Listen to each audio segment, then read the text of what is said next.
نور بیگم نے اسے باہر نکلتے دیکھ نرمی سے پوچھا، کام سے جا رہا ہوں، وہ سپاٹ انداز میں کہتا آگے بڑھ گیا۔ بھائی ناشتہ تو کر لیں، نوال نے اسے پکارا تو وہ آنکھوں میں غصہ لیے اس کی جانب پلٹا۔ میں نے کہا نا کام سے جا رہا ہوں، پھر بھی پیچھے سے کیوں آوازیں دے رہی ہو؟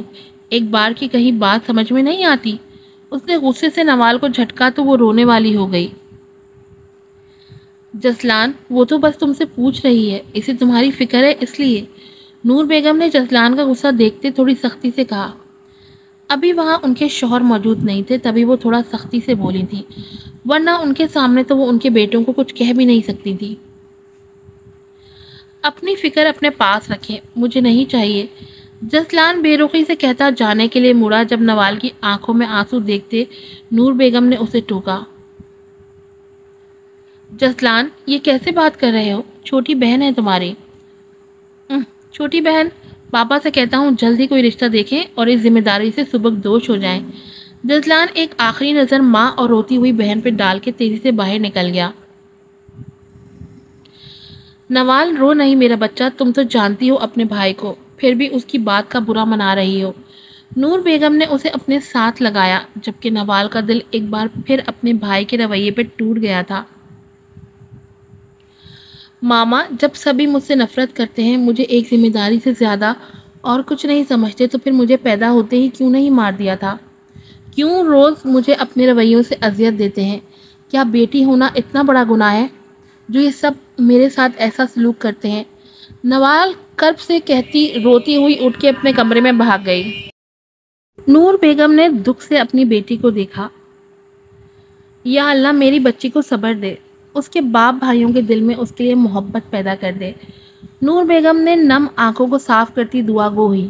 ان کے ساتھ بھی شادی سے پہلے یہی ہوا تھا، لیکن جب تراب خان کا رشتہ آیا اور انہیں یہ پتا چلا کہ وہ انہیں پسند کرتے ہیں تو ان کے دل میں ایک کرن جاگی تھی کہ چاہے ان کے باپ بھائی ان سے محبت نہ کریں مگر ان کا شوہر تو ان سے محبت کرتا ہوگا۔ مگر شادی کے دوسرے دن ہی تراب خان نے انہیں صاف لفظوں میں کہہ دیا تھا کہ وہ بھلے انہیں پسند کرتے ہوں مگر وہ عورتوں کو زیادہ سر نہیں چڑھاتے، اس لیے وہ اپنی اوقات میں رہے اور ان کے فیصلے یا کسی بھی بات کے بیچ میں نہ ہی بولیں تو ان کے لیے اچھا ہے، اور انہوں نے ایسا ہی کیا تھا، کبھی ان سے کچھ نہیں کہا تھا۔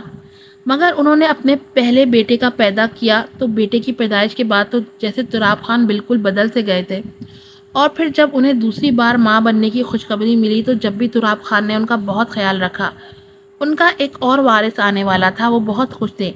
مگر جب نور بیگم نے نوال کو جنم دیا تو تراب خان پھر سے پہلے جیسے ہو گئے تھے۔ وہ ایک اور بیٹا چاہتے تھے، جبکہ انہوں نے بیٹی کو پیدا کیا تھا جس کا ذمہ دار بھی انہوں نے نور بیگم کو ٹھہرایا تھا۔ جب سے لے کر آج تک تراب خان کا رویہ نہ ہی نور بیگم کے ساتھ ٹھیک تھا اور نہ ہی نوال کے ساتھ۔ فارم ہاؤس کے باہر گاڑی روکتے مضبوط قدم اٹھاتے اندر بڑھا۔ وہ لاؤنج میں پہنچا تو ناز سامنے ہی صوفے پہ بیٹھی تھی۔ اس نے پنک کلر کی شارٹ ڈریس پہن رکھی تھی۔ شاید وہ آج بھی جسلان خان کو اپنی اداؤں کے جال میں پھنسانے آئی تھی، مگر وہ جسلان خان کو جانتی نہیں تھی۔ ڈارلنگ تم میری کال کیوں نہیں اٹھا رہے تھے؟ کل بھی میں تمہارے ڈیرے پہ گئی تھی، وہاں سے تمہیں اتنی کال کی تھی مگر تم نے میرا ایک فون بھی ریسیو نہیں کیا، کہاں تھے تم اتنے دنوں سے؟ ناز ایک جگہ سے ایک ادا سے اٹھتی، اس کے پاس آتی، اس کے گلے میں باہیں ڈالے خفگی سے بولی تو جسلان کے چہرے پہ ایک شاطر سے مسکراہٹ آ گئی، جبکہ جواد اور اس کے گارڈ ناز کی حرکت پہ گردن چھکا گئے۔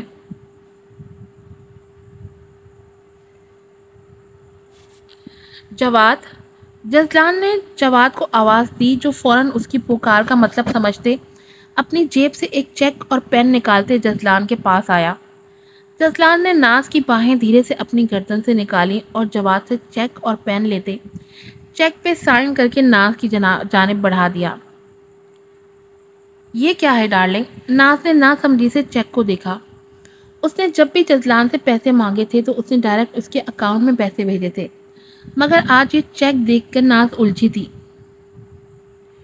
میرے ساتھ اتنے دن رہنے کی یہ تمہاری قیمت ہے۔ جسلان چیک اس کی جانب اچھالتے اطمینان سے صوفے پہ آ کے بیٹھ گیا۔ جبکہ ناز تو بے یقینی سے اسے دیکھ رہی تھی۔ یہ تم کیا کہہ رہے ہو جزلان؟ میں کوئی طوائف نہیں ہوں جو تم مجھے میری قیمت دے رہے ہو، ناز نے مٹھیاں بھیجے کہا۔ وہ کیسے اس موٹی اسامی کو ہاتھ سے جانے دے سکتی تھی؟ جواد، اس نے پھر جواد کو پکارا۔ اس بار بھی جواد اس کی پکار کا مطلب سمجھتے کوٹ کی جیب سے ایک لفافہ نکالتے ناز کی جانب بڑھا گیا۔ ناز نے ایک نظر صوفے پہ ٹانگ رکھے سکون سے بیٹھے جزلان کو دیکھا اور پھر جواد کے ہاتھ سے لفافہ جھپٹا۔ اس نے لفافہ کھولا تو اس میں تصویریں موجود تھیں۔ اس نے جیسے ہی تصویریں نکال کے دیکھنا شروع کی، اس کی آنکھیں حیرت کی زیادتی سے پھیلتی چلی گئیں۔ ہاں تو تم کیا کہہ رہی تھی؟ جزلان اس کی حالت سے لطف اندوز ہوتے مزے سے بولا۔ یہ سب کیا ہے؟ ناز کی زبان لڑکھڑائی۔ لفافے میں جو تصویریں موجود تھیں انہیں دیکھتے ناز کے تو پیروں تلے سے زمین نکل گئی تھی۔ ان تصویروں میں ناز الگ الگ لڑکوں کے ساتھ کافی نازیبہ حرکات کرتی نظر آ رہی تھی۔ ناز کو تو کچھ سمجھ ہی نہیں آ رہا تھا کہ یہ سب جزلان کے پاس کیسے آئیں۔ کیا تمہیں دکھ نہیں رہا؟ چلو کوئی بات نہیں، میں بتا دیتا ہوں۔ جو تم نے اپنے یاروں کے ساتھ رنگلیاں منائی تھی، یہ اس کی تصویریں ہیں۔ جزلان نے مسکراتے لہجے میں کہا تو ناز کو سانپ سونگھ گیا۔ اب بولو، کیا اب بھی تم کسی طوائف سے کم ہو؟ جزلان تنزیہ گویا ہوا۔ یہ سچ نہیں ہے۔ جزلان کو ہاتھ سے نکلتے دیکھ ناز نے بہانہ کرنا چاہا، لیکن وہ نہیں جانتی تھی کہ سامنے بھی جاگیردار جزلان خان ہے، ایک شاطر سیاست دان۔ مجھے اور بھی بہت سے کام ہیں، اس لیے میں اس بحث میں بالکل نہیں پڑوں گا کہ کیا سچ ہے اور کیا جھوٹ، کیونکہ میں سچ جانتا ہوں اور یہ تو صرف تصویریں ہیں، باقی ان کی ساری ویڈیوز بھی پڑی ہیں میرے پاس۔ تم چاہتے کیا ہو؟ ناز ان تصویروں کو مٹھی میں بھیجتی غصے سے چلائی۔ آواز نیچی۔ جتنی تیز ناز کی آواز تھی اس سے 4 گنا تیز جزلان دھاڑا تھا، جسے سن کے ناز ایک پل کے لیے کانپ گئی۔ آج کے بعد میں تمہیں اپنے ارد گرد بھی نہ پاؤں، اس لیے خاموشی سے یہ زمین پہ پڑا چیک اٹھاؤ اور اپنا منہ لے کے یہاں سے دفع ہو جاؤ۔ وہ ٹھنڈے ٹھار لہجے میں بولا تو ناز کے جسم میں ایک دم سنسناہٹ ہوئی، مگر وہ ڈھیٹ لڑکی جلدی سنبھل گئی۔ میں تمہارے خلاف میڈیا میں جاؤں گی، وہ بغیر سوچے سمجھے بولی تو لاؤنج میں جزلان کا جاندار قہقہ بلند ہوا۔ بے وقوف لڑکی، تم میڈیا میں جانا چاہتی ہو، شوق سے جاؤ، میں تمہیں روکوں گا نہیں، بس تمہاری تصویریں اور ویڈیو سوشل میڈیا پہ ڈال دوں گا، پھر تم جانو اور تمہارے گھر والے۔ جزلان شانے اچکائے لاپرواہی سے بولا۔ تم ایسا کچھ نہیں کرو گے۔ ناز کے حلق سے آواز نکلنے سے انکاری تھی۔ وہ یہ سوچ کے ہی کانپ گئی تھی کہ اگر جزلان نے واقعی اس کی تصویریں اور ویڈیوز وائرل کر دیں تو وہ کیا منہ دکھائے گی سب کو، اور اس کے گھر والے جو اسے ایک شریف لڑکی سمجھتے ہیں وہ تو اس کی حرکتوں پہ اسے زندہ زمین میں دفن کر دیں گے۔ نہیں پلیز ایسا نہیں کرنا، میں وعدہ کرتی ہوں کہ آج کے بعد کبھی تمہارے راستے میں نہیں آؤں گی، پر پلیز یہ تصویریں اور ویڈیو سوشل میڈیا پہ نہیں ڈالنا، پلیز۔ ناز نے خوفزدہ ہو کے اس کے آگے ہاتھ جوڑے۔ ٹھیک ہے، پھر 2 منٹ کے اندر اندر اپنی شکل گم کرو یہاں سے۔ جزلان کے کہنے کی دیر تھی کہ ناز گدھے کے سر سے سینگ کی طرح وہاں سے غائب ہوئی تھی، جبکہ 20 لاکھ کا چیک ابھی بھی زمین پہ پڑا تھا۔ ہاں ہاں ہاں، 2 ٹکے کی عورت مجھ سے ہوشیاری کر رہی تھی۔ اس کے جاتے ہی جزلان پیچھے کی جانب سر گرائے زور سے ہنسا۔ تم سب جاؤ یہاں سے، اور تم میرے لیے بیئر لے کے آؤ جب تک میں اپنی نئی حسینہ سے بات کر لیتا ہوں، وہ اپنے گارڈز کو کہتا جواد سے مخاطب ہوتے جیب سے فون نکالتے اپنے نئے دل بہلانے والے کھلونے کو فون کرنے لگا۔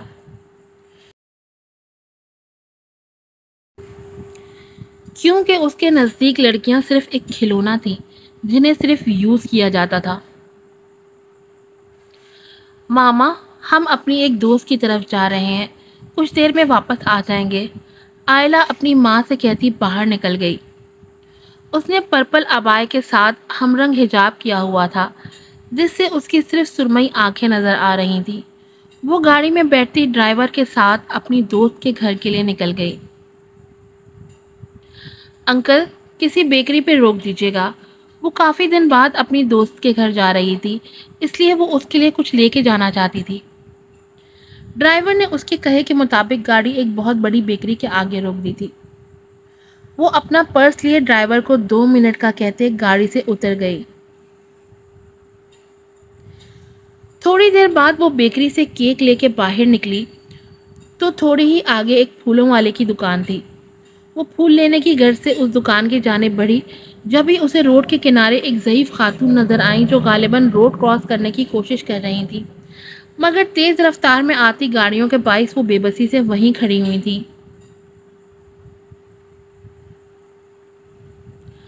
آنٹی، کیا آپ کو روڈ کراس کرنا ہے؟ آئلہ ان کے پاس آتی پیار سے استفسار کرنے لگی تو اس خاتون نے مسکرا کے ہاں میں گردن ہلائی۔ آئے، ہم آپ کو روڈ کراس کروا دیتے ہیں۔ وہ اس خاتون کا ہاتھ پکڑے احتیاط سے انہیں لیے آگے بڑھی۔ شکریہ بیٹا، میں کب سے کھڑی تھی مگر کسی نے میری مدد نہیں کی، مگر تم نے کی۔ تم واقعی ایک اچھی لڑکی ہو۔ تمہارے ماں باپ نے تمہاری تربیت بہت اچھی کی ہے۔ وہ خاتون آہستہ آہستہ چلتی آئلہ کی تعریف کرنے لگیں۔ وہ اس سے کافی امپریس ہوئی تھی، جبکہ دھیان سے روڈ کراس کرتے ان کی بات سن کے آئلہ دھیرے سے مسکرائی تھی۔ اسے اپنے آپ پہ فخر ہوا تھا کہ آج کسی کی مدد کرنے سے نہ کہ اس کی بلکہ اس کے ماں باپ کی بھی تعریف ہوئی تھی۔ یہ بات اس کے لیے کسی اعزاز سے کم نہیں تھی۔ وہ ادھر ادھر دیکھ کے ہی آگے بڑھ رہی تھی جب ایک تیز رفتار گاڑی نے ایک دم ان کے سامنے آتے بریک مارا۔ ہائے اللہ، ان دونوں کے قدموں کو بریک لگی۔ آنٹی نے تو باقاعدہ دل پہ ہاتھ رکھ لیا تھا۔ آئی ایم سوری، اس نے آنٹی سے اور گاڑی میں بیٹھے شخص سے معذرت کی، جس پہ گاڑی میں بیٹھے آدمی نے گہری نظروں سے اسے دیکھتے سر کو ہلا کے ٹھیک ہے کا اشارہ کیا، جس پہ وہ تشکر سے اسے دیکھتی آنٹی کا ہاتھ پکڑے آگے بڑھ گئی۔ رائد آفس جا رہا تھا جب اس کے ساتھ یہ حادثہ پیش آیا تھا۔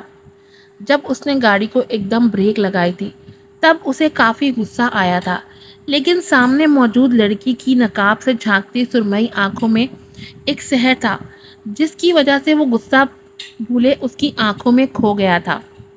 اسے ایسا لگا تھا جیسے ان آنکھوں میں کوئی مقناطیسی طاقت ہے جو اسے اپنی جانب کھینچ رہی ہے۔